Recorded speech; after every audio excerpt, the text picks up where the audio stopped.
बिस्मिल्लाहिर्रहमानिर्रहीम। अस्सलामु अलैकुम डियर स्टूडेंट्स। होम्योस्टेसिस हम पढ़ रहे थे और इसमें हमने पढ़ा कि होम्योस्टेसिस क्या होती है, what is homeostasis, balancing of internal environmental conditions. और फिर हमने होम्योस्टेसिस इन प्लांट्स पढ़ा कि प्लांट्स अपनी इंटरनल एनवायरमेंटल कंडीशंस को कैसे मेंटेन करते हैं। और होम्योस्टेसिस के एस्पेक्ट्स के बारे में हमने पढ़ा कि किन किन फैक्टर्स की बैलेंसिंग को हम होम्योस्टेसिस कहते हैं। तो प्लांट्स में दो ही फैक्टर्स हैं, ठीक है। जो थर्मो रेगुलेटरी फैक्टर है वो आगे प्लांट्स में भी आप डिटेल से पढ़ेंगे कॉलेज में कि ट्रांसपायरेशन के थ्रू उनकी जो बॉडी होती है उसमें टेम्परेचर की रेगुलेशन होती है। फिर होम्योस्टेसिस इन ह्यूमंस हमने स्टार्ट किया, ठीक है। अब प्लांट्स के अंदर हमने देखा कि ऑस्मो रेगुलेशन डिफरेंट प्लांट्स में डिफरेंटली होती है। एक्सक्रीशन हमने देखा कि कौन कौन से मटेरियल्स कैसे एक्सक्रीट होते हैं, कार्बन डाइऑक्साइड या फिर दूसरे हमने लैटेक्स, रेजिन्स वगैरह के बारे में बात की। अब ह्यूमंस चूँकि प्लांट से कम्प्लेक्स हैं, ठीक है, इनमें ऑर्गन सिस्टम्स हैं, ठीक है, स्पेशलाइज्ड ऑर्गन्स हैं फॉर होम्योस्टेसिस। इनमें हमने बात की कि लंग्स, स्किन और किडनीज़ की, ठीक है। Lungs as a homeostatic organ भी काम करता है, लेकिन मेन काम तो इसका ये एक रिस्पायरेटरी कंपोनेंट है, रिस्पायरेटरी सिस्टम का मेन पार्ट है लंग्स। लेकिन इसका सेकेंडरी काम है होम्योस्टेसिस ऑफ कार्बन डाइऑक्साइड, यानी कि बॉडी के अंदर कार्बन डाइऑक्साइड गैस की बैलेंसिंग लंग्स का काम है। इसीलिए ये एक होम्योस्टैटिक ऑर्गन है। कार्बन डाइऑक्साइड की एक्सक्रीशन करता है, एक्सेस ऑफ कार्बन डाइऑक्साइड की एक्सक्रीशन करता है हमारी बॉडी से। फिर स्किन की हमने बात की। स्किन का मेन काम तो प्रोटेक्शन है, हमारी बॉडी को प्रोटेक्ट करना है। और इसके अलावा स्किन जो है वो as a secondary function homeostatic organ के तौर पे भी काम करता है ह्यूमंस में और दूसरे मैमल्स में। अब कौन से फैक्टर को ये कंट्रोल करता है, मेंटेन करता है, बैलेंस करता है? ये टेम्परेचर को बैलेंस करता है। फिर इसके अलावा आपसे ये भी पूछा जा सकता है कि thermo regulatory function of skin, ये तो हम डिस्कस करेंगे।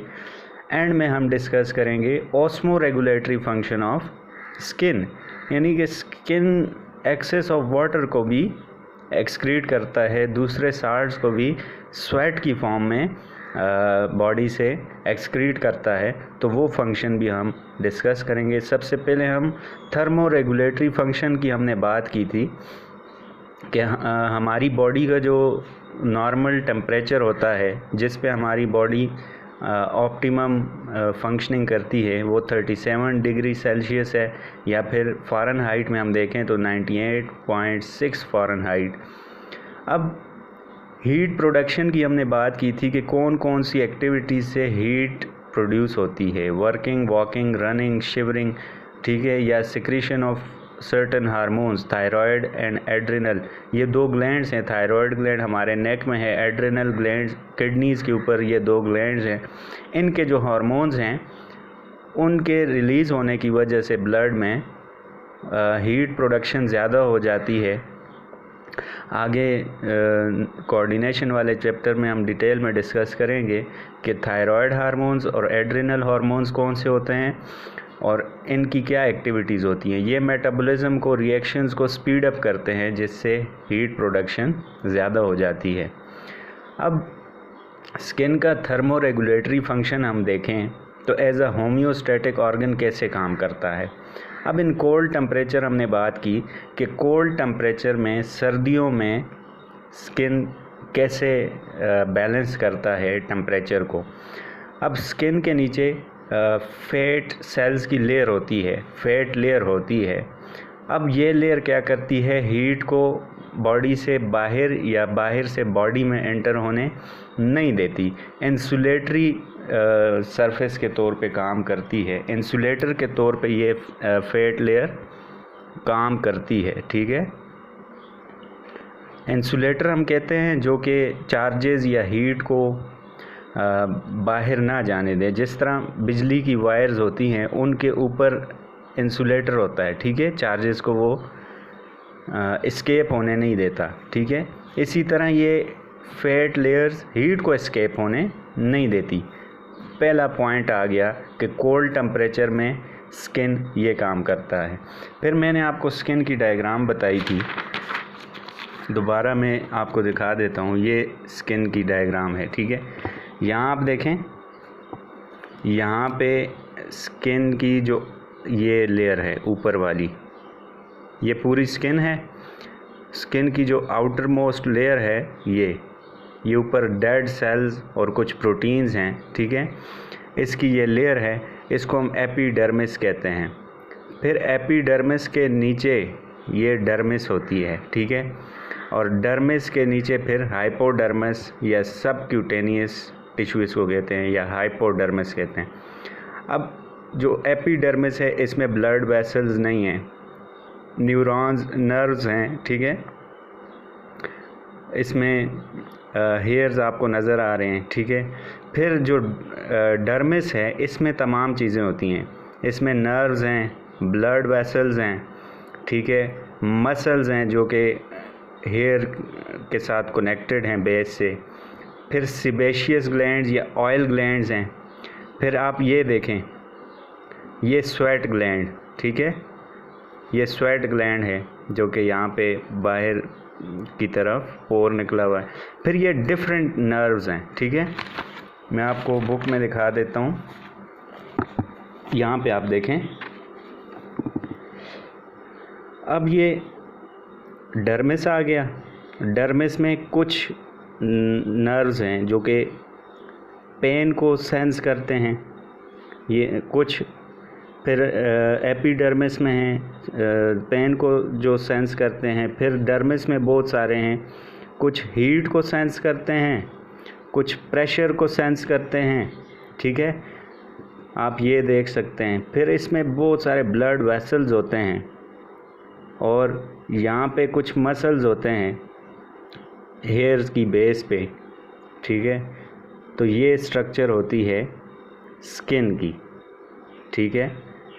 प्रेशर को, जेंटल टच को सेंस करना, कोल्ड सेंस करना, ये सारे डर्मिस रीजन में, ये डर्मिस रीजन है, ठीक है। फिर हीट को सेंस करना, ये इन न्यूरॉन्स का काम होता है। ये पूरी नर्व है और ये नर्व एंडिंग्स हैं जिसमें बहुत सारे न्यूरॉन्स होते हैं। अब हमने बात की कि फैट लेयर जो कि इंसुलेशन का काम करती है।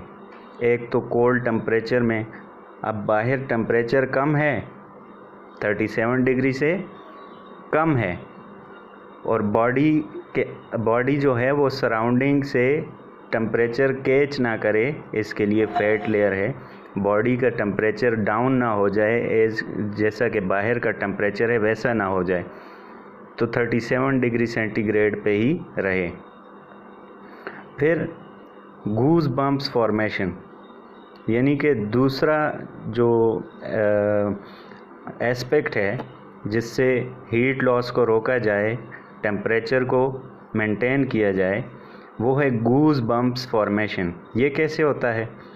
हेयर की बेस पे मसल्स होते हैं जो कि कंट्रैक्ट होते हैं, जिसकी वजह से हेयर जो हैं वो इरेक्ट हो जाते हैं, स्टैंड अप, और एक ब्लैंकेट बना देते हैं वार्म एयर की। हेयर जब ऐसे इरेक्ट हो जाते हैं तो इससे बाहर जो है वो एयर नहीं निकल सकती, यहाँ पे एक वार्म एयर की लेयर बन जाती है जिससे हीट लॉस नहीं होती, एक ब्लैंकेट बन जाती है। फिर तीसरा एस्पेक्ट है वेजो कंस्ट्रिक्शन, ठीक है। यहाँ पे जो ब्लड वेसल्स होती हैं स्किन के अंदर, ये ब्लड वेसल्स ये कंस्ट्रिक्ट हो जाती हैं, नैरो हो जाती हैं। नैरो होने की वजह से ब्लड सप्लाई स्किन में कम हो जाती है। ब्लड सप्लाई स्किन में कम होने की वजह से जो बॉडी की हीट है वो सरफेस पे ज़्यादा नहीं आती। सरफेस पे ज़्यादा जब नहीं आएगी तो लॉस कम होगा और स्किन इससे वाइट या पेल येलोइश सी हो जाती है। फिर नेक्स्ट एस्पेक्ट है शिवरिंग, ठीक है। शिवरिंग, मस्कुलर एक्टिविटी शिवरिंग में ज़्यादा हो जाती है। मस्कुलर एक्टिविटी, कंट्रैक्शन, रिलैक्सेशन से इस प्रोसेस को हम शिवरिंग कहते हैं। इसके रिज़ल्ट में हीट प्रोड्यूस होती है, क्योंकि मस्कुलर एक्टिविटी जितनी ज़्यादा होगी, रिएक्शंस मसल सेल्स में उतने ज़्यादा होंगे, उतनी ज़्यादा हीट प्रोड्यूस होगी। तो ये एक एस्पेक्ट थे कोल्ड टेम्परेचर में टेम्परेचर को मेंटेन रखना, थर्मो रेगुलेशन करना, स्किन का फंक्शन, स्किन के एस्पेक्ट्स देखे। अब हम देखेंगे कि वार्म टेम्परेचर, जैसे आजकल जो टेम्परेचर है, इसमें स्किन क्या रोल प्ले करती है टेम्परेचर को मेंटेन करने में। थर्मो रेगुलेटरी फंक्शन क्या है स्किन का इन वार्म टेम्परेचर। अब आपसे ये भी पूछा जा सकता है कि thermo regulatory function in cold temperature क्या है स्किन का, और thermo regulatory function in warm temperature क्या है। तो कोल्ड टेम्परेचर में जो पॉइंट्स हमने डिस्कस किए, ये आपने अच्छी तरह से जहन में रखने हैं। ये 4 पॉइंट्स हैं कि फैट लेयर जो कि हीट को लूज़ होने नहीं देती, फिर गूज बम्प्स फॉर्मेशन, कैसे गूज बम्प्स बनते हैं और ये ब्लैंकेट ऑफ वार्म एयर बनाते हैं जिससे हीट लॉस कम हो जाता है। फिर सप्लाई टू स्किन, ब्लड की सप्लाई रिड्यूस हो जाती है जिसको हम वेजो कंस्ट्रिक्शन कहते हैं, इससे भी हीट लॉस कम हो जाता है। और शिवरिंग, मस्कुलर एक्टिविटी से भी हीट प्रोडक्शन ज़्यादा हो जाती है, तो ये हेल्प करती है बॉडी के टेम्परेचर को मेंटेन करने में। अब वार्म टेम्परेचर में स्किन का क्या रोल है, तो वार्म टेम्परेचर में हम एवेपोरेटिव कूलिंग पे रिलाई करते हैं। एवेपोरेटिव कूलिंग किसे कहते हैं, ये जो हमें पसीना आता है और स्किन सरफेस से वो एवेपोरेट हो जाए। अब स्वेट में वाटर कंटेंट्स हैं, साल्ट है, जब वाटर कंटेंट उसमें से एवेपोरेट हो जाए तो एक कूलिंग इफ़ेक्ट प्रोड्यूस होता है, तो इस तरह टेम्परेचर मेंटेन होता है। अब आपने अगर ब्लैक कपड़े पहने हुए हैं और पसीना आ गया है, वहाँ कपड़े जो हैं वो पसीने के साथ, अगर वो आप उसके बाद देखें पसीना जब सूख जाए तो वाइटिश सा उस पर दाग रह जाता है।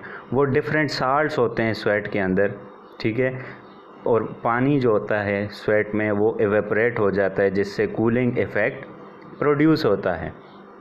अब पहला पॉइंट तो ये है कि हम एवेपोरेटिव कूलिंग जो है वो मेंटेन करती है स्किन से। जो एवेपोरेशन होती है स्वेट की, उसके रिज़ल्ट में जो कूलिंग इफ़ेक्ट प्रोड्यूस होता है वार्म टेम्परेचर में, इस तरह रेगुलेशन होती है।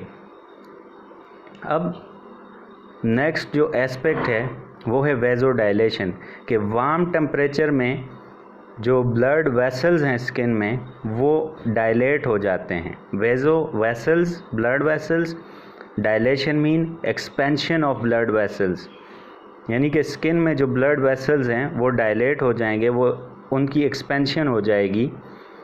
एक्सपेंशन से क्या होगा, as a result blood supply increase हो जाएगी स्किन में। अब ब्लड सप्लाई जब इंक्रीज़ हो जाएगी स्किन में, तो जो हीट बॉडी से आ रही है, वाइटल ऑर्गन से, हार्ट से सर्कुलेट करके जो ब्लड आ रहा है, साथ में हीट लेके आ रहा है, स्वेट ग्लैंड में मौजूद जो वाटर होता है वो इस टेम्परेचर को गेन करता है। टेम्परेचर गेन करते ही ये स्वेट रिलीज़ हो जाता है पोर्स से, और पोर्स से जब रिलीज़ होता है तो इसकी एवेपोरेशन होती है, और एवेपोरेशन के रिज़ल्ट में कूलिंग इफ़ेक्ट प्रोड्यूस होता है। तो ये एक ही पॉइंट है इसमें कि वार्म टेम्परेचर में स्किन कैसे मेंटेन करती है टेम्परेचर को, कि वेज़ोडाइलेशन हो जाती है जिससे ब्लड सप्लाई इंक्रीज़ हो जाती है, स्वेट प्रोडक्शन होती है, रिलीज़ ऑफ स्वेट होता है स्किन पोर्स से, और एक एवेपोरेशन के ऊपर, यानी कि जब स्वेट स्किन से रिलीज़ हो जाएं, स्किन की सरफेस पे आ जाएं, तो इस स्वेट से एवेपोरेशन होगी। एवेपोरेशन के रिज़ल्ट में कूलिंग इफ़ेक्ट प्रोड्यूस होगा। तो इस तरह हमारी बॉडी का टेम्परेचर मेंटेन रहता है, एक बैलेंस में रहता है। अब अगर आपसे पूछा जाए कि ऑस्मो रेगुलेटरी फंक्शन क्या है स्किन का, तो स्वेटिंग के दौरान एक्स्ट्रा वाटर जो होता है वो भी बॉडी से रिलीज़ हो रहा होता है। स्वेट के अंदर वाटर कंटेंट भी है, इसके अलावा डिफरेंट साल्ट्स और नाइट्रोजनस वेस्ट प्रोटीन्स की जब मेटाबॉलिज्म होती है, ब्रेकडाउन होती है या डाइजेशन होती है, उसके रिज़ल्ट में यूरिया, यूरिक एसिड, इसको हम नाइट्रोजनस वेस्ट कहते हैं। ठीक है, तो नाइट्रोजनस वेस्ट भी कुछ अमाउंट में इस स्वेट के साथ बॉडी से रिलीज़ हो जाता है, एक्सक्रीट हो जाता है। और कुछ डिफरेंट साल्ट्स हैं, एक्सेस ऑफ साल्ट्स जो कि एज अ वेस्ट मटेरियल हैं, ये भी बॉडी से रिलीज़ हो जाते हैं। और एक्स्ट्रा वाटर स्वेट में जो ये तीनों कंपोनेंट्स होते हैं, तो ये जो है ये है osmo regulatory function of skin. ये ज़्यादातर एमसीक्यूज़ में पूछा जाता है, तो ये आपने ज़हन में रखना है। हमने थर्मो रेगुलेटरी फंक्शन पढ़ा और फिर हमने बात की osmo regulatory function of skin की, और थर्मो रेगुलेटरी फंक्शन में हमने बात की कि बॉडी का टेम्परेचर एक सेट पॉइंट पे होता है और कोल्ड टेम्परेचर में बॉडी का जो मेन ऑर्गन है स्किन, वो क्या रिस्पॉन्स करता है, कैसे रिस्पॉन्स करता है रेगुलेट करने में। सबसे पहले फैट लेयर जो कि हीट की एंट्रेंस और आउटगोइंग को रोकती है। गूज बम्प्स फॉर्मेशंस, यानी कि muscles attached at the hair base contracts due to which hair stands up and make blanket of warm air, जिससे टेम्परेचर मेंटेन रहता है बॉडी का। Vasoconstriction, reducing the blood supply to skin due to which the temperature in the body remains at the constant state.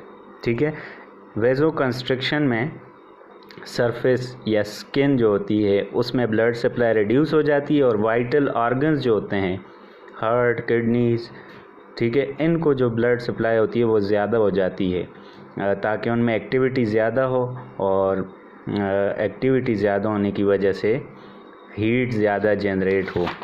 फिर हमने देखा कि warm temperature में किस तरह टेम्परेचर को बैलेंस किया जाता है, इक्विलिब्रियम स्टेट में रखा जाता है।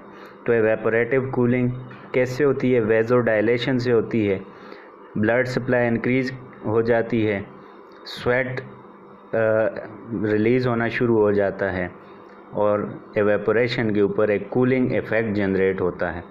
फिर ऑस्मो रेगुलेटरी फंक्शन के स्वेट में एक्स्ट्रा वाटर, साल्ट्स और डिफरेंट नाइट्रोजनस वेस्ट बॉडी से रिमूव होना शुरू हो जाते हैं। तो आज हमने skin as a homeostatic organ पढ़ा। आपकी जो असाइनमेंट है वो है role of skin in thermoregulation. ये आपने नहीं लिखना, अगर आपसे पूछा जाए ऑस्मो रेगुलेटरी फंक्शन क्या है तो फिर आपने ये स्वेटिंग लिखना है। आपने इन cold temperature thermo regulatory function, इन warm temperature thermo regulatory function skin का लिख लेना है। ये दोनों पॉइंट्स आपने लिख के मुझे भेज देने हैं। How skin help in homeostasis, तो वही दो पॉइंट्स हैं, in cold temperature, in warm temperature. ये एक ही क्वेश्चन है, डिफरेंट वेज से आपसे पूछा जा सकता है कि role of skin in thermoregulation या how skin help in homeostasis. तो कौन से एस्पेक्ट के साथ रिलेटेड है स्किन? थर्मो रेगुलेशन के साथ ही रिलेटेड है तो ये होम्योस्टेसिस ही है। ठीक है, तो उम्मीद करता हूँ आपको समझ आई होगी। आपने असाइनमेंट व्हाट्सएप पे मुझे सबमिट करवा देनी है। कोई भी क्वेश्चन हो तो आपने क्लासरूम में कमेंट बॉक्स में पूछ लेना है। थैंक यू, अल्लाह हाफिज़।